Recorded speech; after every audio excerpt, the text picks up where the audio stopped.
Anel Rita. O Brasil precisa mudar porque esta semana, amanhã começa, 13.700.000 brasileiros desempregados. Isso não pode ser um número que a gente ouça por um ouvido e solte pelo outro. Cada uma dessas pessoas tem conta para pagar, tem um aluguel atrasado e está ameaçado de despejo, tem um remédio para comprar para a filha doente, para o filho doente. O Brasil tem 32.200.000 pessoas vivendo de bico, correndo do rapa da repressão pelas ruas e praças das cidades, desorganizando o comércio formal que paga imposto.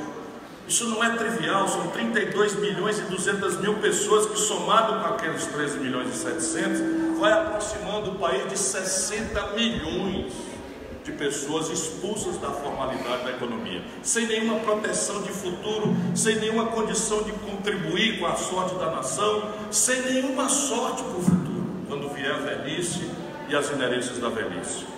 O Brasil, ainda falando sob o ponto de vista de economia, o Brasil hoje tem 60... Eu mesmo, que estudo o Brasil há 20 anos, me assustei quando eu cheguei estudando os motores de ativação do desenvolvimento. Eu tive que fazer um cheque duplo, fui visitar o Serasa, porque me pareceu que era um número errado. 63 milhões de pessoas negativadas no SPC e no Serasa. Vocês imaginam a humilhação que é receber 4, 5, 6 telefonemas a qualquer hora do dia, da madrugada ou da noite? Senhor, o senhor está devendo aqui 2.000, mas como eu tirei 300? Mas senhor, nós temos aqui uma dívida de 2.000, juro sobre juro, multa, taxa de permanência, uma canalice da usura e da agiotagem completamente acontecendo ante a omissão criminosa do setor público, dos governantes e das leis. Ora, se números socioeconômicos dessa natureza estão assim, não duvidem, não é praticável imaginar que haverá outra consequência que não a explosão de violência. Não é que pobreza gere violência, não é pobreza que gera violência, é a pobreza justaposta ao luxo, à opulência, ao consumismo desbragado que engana nossas crianças muito cedo, dos 11 aos 19 anos, porque cada garoto ou garota dessa está induzido pelo compre, compre, compre, a acreditar que ser feliz, que ser aceito pelo grupinho, que ser admirado pelo namoradinho ou pela namoradinha é trazer um celular de última geração, um tênis bonito, uma camisa de marca. Isto vai explodir na violência sempre. E os números são chocantes e estão crescendo. 63.880 brasileiros. Turma me chama de Google Ciro, porque eu acho que a gente tem que botar a conversa na inteligência do povo. Esse negócio de manipulação, de emoções, da excitação simplória, isso é para enganar e não deixar o povo pensar. Olha aqui, 63.880 pessoas assassinadas. É só a gente que Deus nos livre por um segundo imaginar que é o nosso filho, que é o nosso pai, que é a nossa mulher, que é o nosso marido. Uma dessas estatísticas macabras. Sabe quantas mulheres brasileiras foram estupradas nos últimos 12 meses? 60.000 são os números oficiais, 12.000 em São Paulo. E eu desconfio, porque os especialistas estão me ajudando, que esse número oficial é muito menor, talvez um terço, porque as mulheres têm vergonha de terem sido vítimas do estupro, não acreditam e não são dignamente recebidas nas estruturas policiais, porque quase sempre o machismo doentio considera que uma mulher estuprada é culpada de ter sido vítima disso, porque usou uma roupa assim, porque usou uma maquiagem acolá. Esse país está doente, está muito doente, e alguém pode pensar, e querem fazer isso comigo, que eu tenho um olho vesgo, que eu sou da esquerda, que eu só vejo o lado do pobre, que eu não sei que o Brasil precisa se unir. Não, esse aí é outro. Eu sou uma pessoa que quero para mim o lugar de tentar unir a nação brasileira, encerrando essa luta odienta de coxinhas e mortadelas, de simplificações grosseiras, que estão ameaçando acabar com a própria confiança do povo na democracia. Portanto, eu vou falar também que o Brasil precisa mudar, abrindo a janela do poente. Vejam empresários, empreendedores brasileiros nos últimos 3 anos, do desmantelo do governo da Dilma para o fim do poço, do fundo do poço do senhor Michel Temer e sua banda, praticando o mesmo modelo de economia política, essa é que é a dura e desagradável verdade, o Brasil fechou 220 mil postos de comércio nos últimos 3 anos. 220 mil lojas foram fechadas no Brasil. 13 mil indústrias fecharam no Brasil do desmantelo da Dilma para cá. 13 mil indústrias. Sabe quantas em São Paulo? 4 mil, meu governador. 4 mil indústrias fecharam em São Paulo.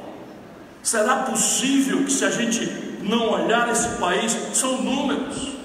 Eu não estou vomitando minhas emoções, eu não estou vomitando meus ódios, que eu não cultivo nenhum. Eu estou chamando pelo fio do coração da gente querida de São Paulo, de Jundiaí, falando pelo fio do seu coração a inteligência do povo brasileiro. Está errado, nós precisamos mudar. E a mudança não é Chico Manel ou Rosa. A mudança, esse problema é tão grave, tão profundo, tão estrutural e tão complexo, que nós só vamos mudar isso com exemplo e com projeto.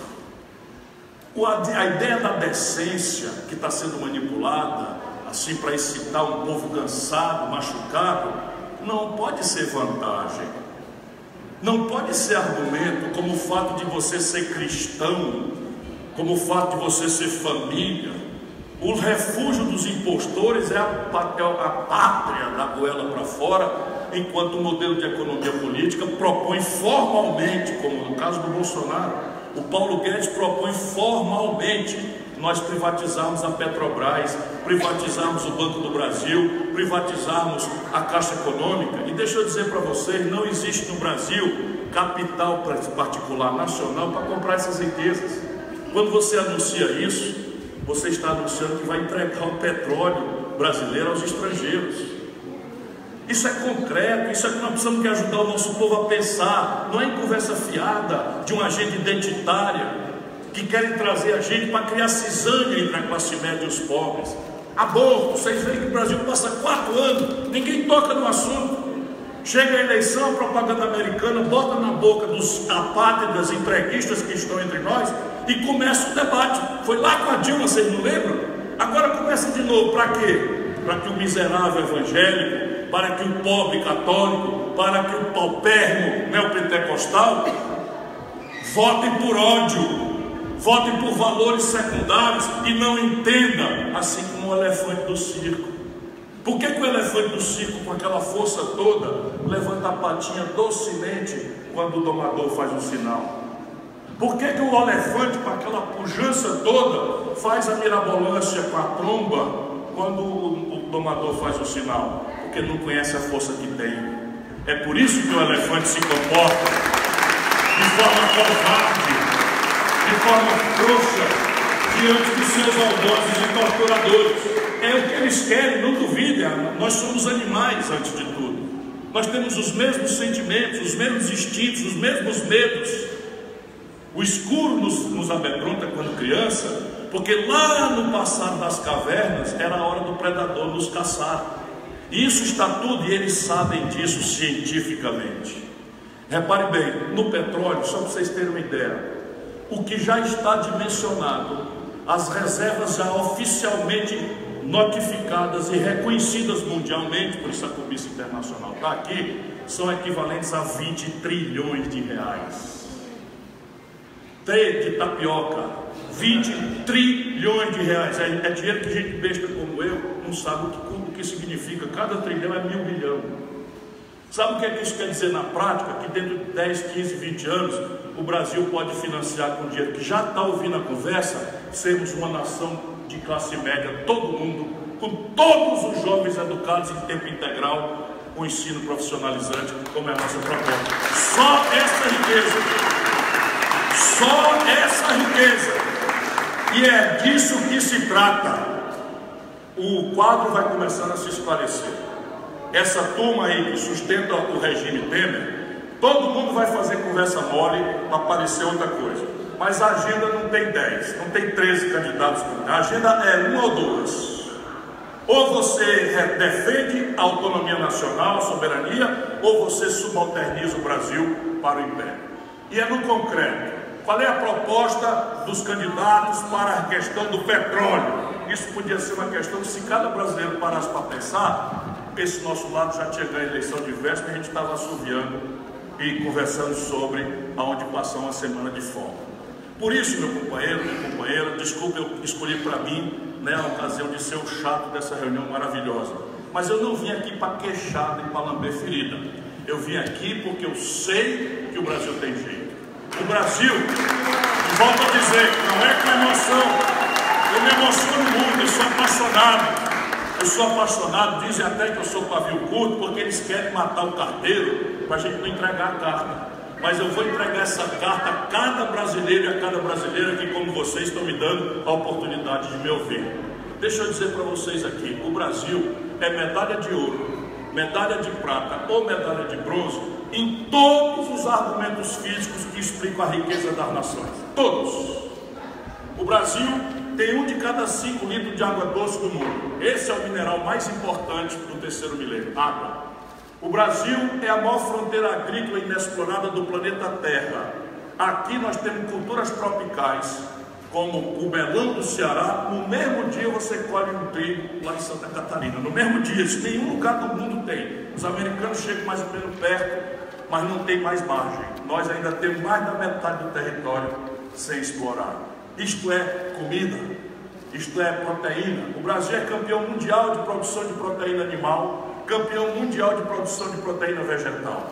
O Brasil é a maior província mineral do planeta Terra, do diamante ao ouro, do cobre ao cádmio, do urânio ao como é que chama? Que ele adora, o Bolsonaro? Minhoca.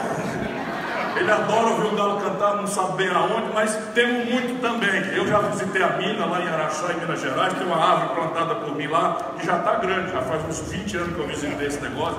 E de fato não existe essa riqueza toda que ele pensa, porque já até parou de conversar, agora passou a falar do grafeno.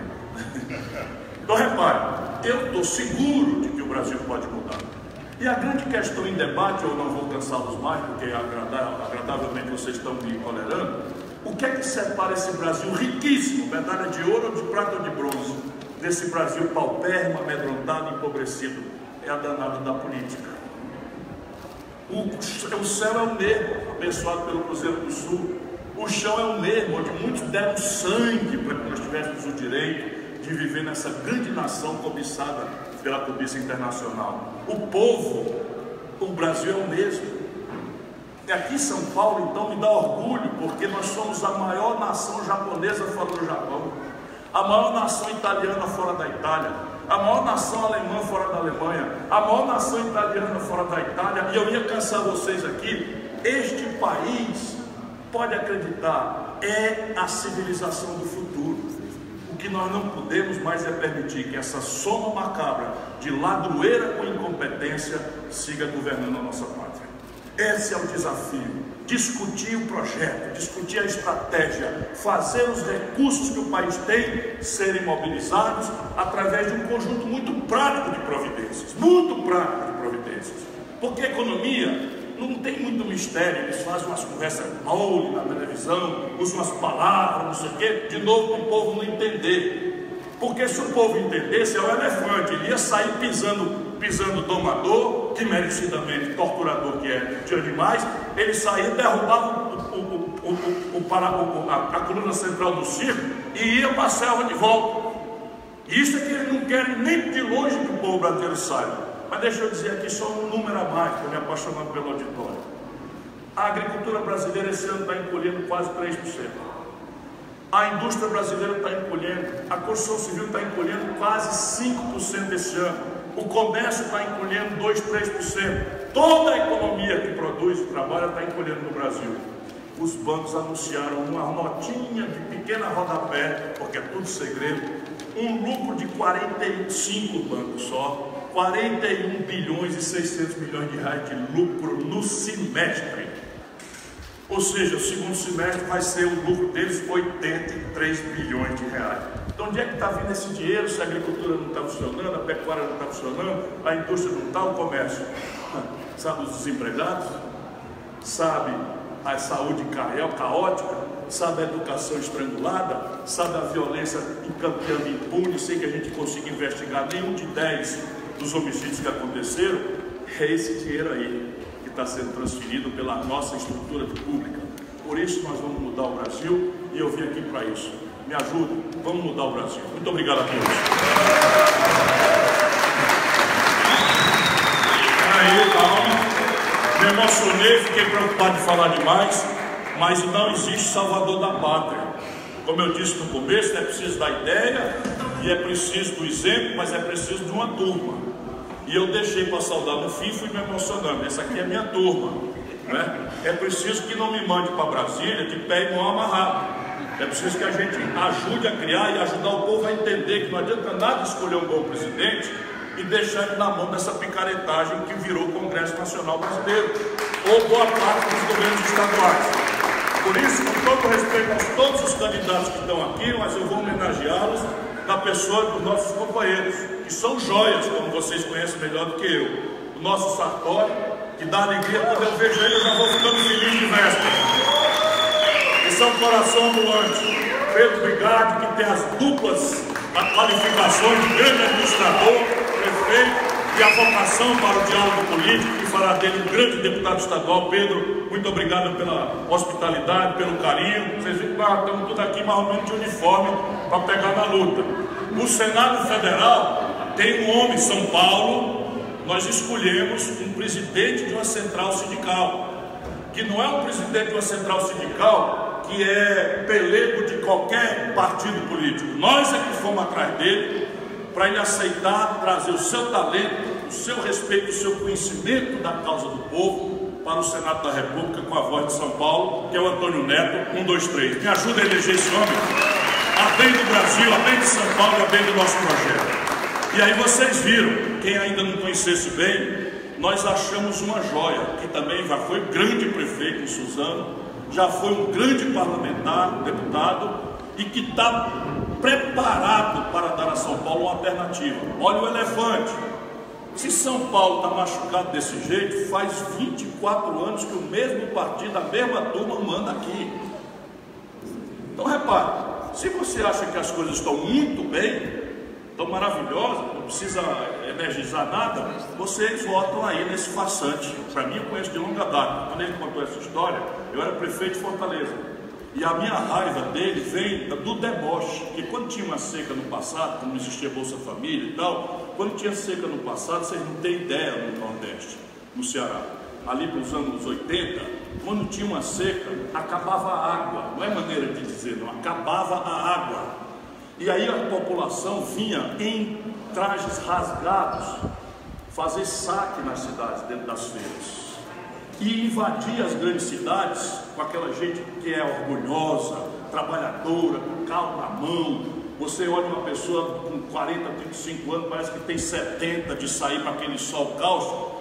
Portanto, para nós lá, o testemunho desse drama, no passado especialmente, era uma coisa muito sofrida.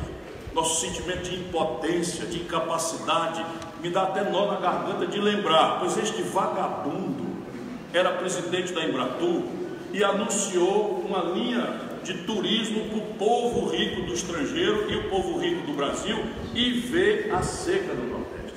Então nós temos muita raiva dele, porque é uma pessoa que não respeita o mínimo da dignidade humana. Aí se encheu de botox, puxou o beijo, puxou a testa, isso é um nojento, acredite em mim, isso é um nojento.